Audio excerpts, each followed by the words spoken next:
Amorcé en urgence et selon les besoins du terrain par le gouvernement provincial du Katanga et grâce aux millions des recettes générées par le péage, les travaux de réhabilitation et surtout d'élargissement de la route Lubumbashi-Likasi, longue de 120 km, se poursuivent sans désemparer. Constat fait encore ce jeudi 3 septembre 2015, alors que le patron du Grand Katanga, l'honorable Moïse Katumbi Chapwe, y passait en visite surprise. Il a eu le temps de s'imprégner des procédés de sprayage et de gravionnage que l'entreprise chinoise Krexet y applique actuellement. Excellence, on se rend compte que les chantiers se poursuivent. Pouvons-nous savoir par quel mécanisme ils ne s'arrêtent pas? Merci beaucoup. Vous savez, on a trouvé un péage qui existait au Katanga et ce péage produisait que plus ou moins $300,000 chaque mois. Et nous avons bien géré le péage et le fruit du péage, c'est les routes que vous voyez, tous ces ponts que vous êtes en train de voir, c'est le péage. Et aujourd'hui, on est, je crois, plus ou moins à $6 millions de péage. On n'a pas augmenté le prix du péage. Au contraire, le nombre de camions ont diminué parce qu'on a interdit l'exportation de minerais bruts. Si on avait continué avec l'exportation de minerais bruts, on pouvait arriver à $10 millions sans augmenter le prix du péage. Donc c'est la bonne gouvernance et même le camionneur, tous ces gens qui vont à Kolwezi, à Likasi aujourd'hui, ils ont raison de payer le péage parce que dans les temps, c'était impossible de voyager. Aller à Kolwezi, c'était tout un calvaire. Aujourd'hui, quand vous payez votre péage, et vous voyez le fruit de ce péage-là, c'est pourquoi nous sommes en visite ici pour voir un peu les travaux effectués par la société CREC. Et le gouvernement provincial a tous aidé à la société pour la reconstruction de la voirie et de nos routes au niveau de la province. Après ce constat satisfaisant, il prend la route de Kapolo et Gare, une contrée où l'on se rappelle, il eut à donner le premier coup de pioche pour l'érection prochaine d'un hôpital de référence en ce lieu.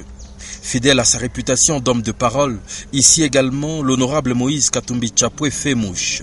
Quelques mois après, voici qu'un bijou d'hôpital a fini d'y voir le jour.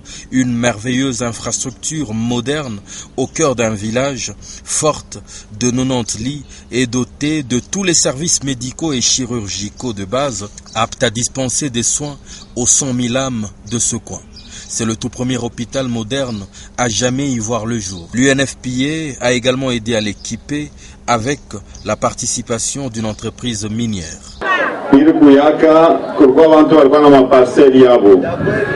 Ninawaambia mufanye nguvu, mwachie ko leta. Kama tuna milanda bongo, hospitali haitafanya nini? Haitafanika. Usadii kwa toma ile turmiri pita province beko nakata ma province ngapi? 4. Donc shi tuko naenda mu pension, tunazeka, tuko nasikilizana. Jambo enu baba mina zeka upende niende mu pension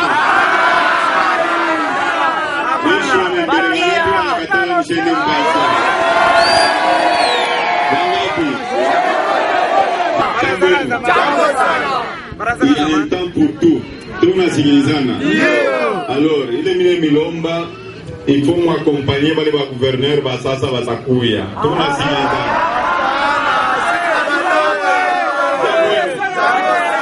Jambo parce que il faut tunawasaidia bendeleshe na ile makazi kwenda kumbele.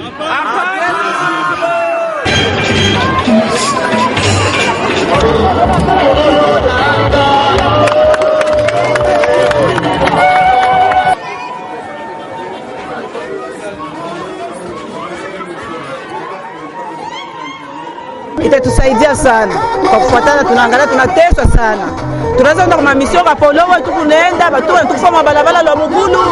Tuko na teso, mais hapa tunapigia Mungu merci kwa kikazi anafanya hapa baba. Sur la même lancée, le gouverneur bâtisseur est à 10 km de là, à Kapolo et Mission, où, en fervent chrétien, il s'imprègne de la grâce mariale dans la grotte qu'il y construit.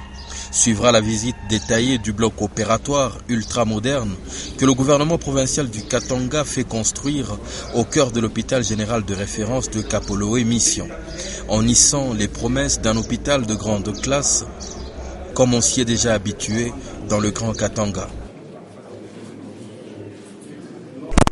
Oui, c'est un bloc de 25 mètres sur 15, une grande première dans notre province du Haut-Katanga. C'est un complexe de chirurgie qui comprend 2 blocs opératoires de 7 mètres sur 6 avec les diverses salles pour les séjours des malades, pour la stérilisation, pour une salle de réveil, les bureaux des médecins et les vestiaires, plus les lavabos. Ainsi, ce bloc aura la capacité d'abriter plus ou moins 4 tables opératoires. Voilà en gros le projet, mais nous signalons que c'est un bloc opératoire qui est entièrement financé par le gouvernement provincial à travers son Excellence Moïse Katumbi Tshapa. Quand comptez-vous l'ouvrir? Nous comptons l'ouvrir aussitôt que l'entrepreneur va terminer les travaux, sur instruction de son Excellence Monsieur le Gouverneur, probablement dans un mois.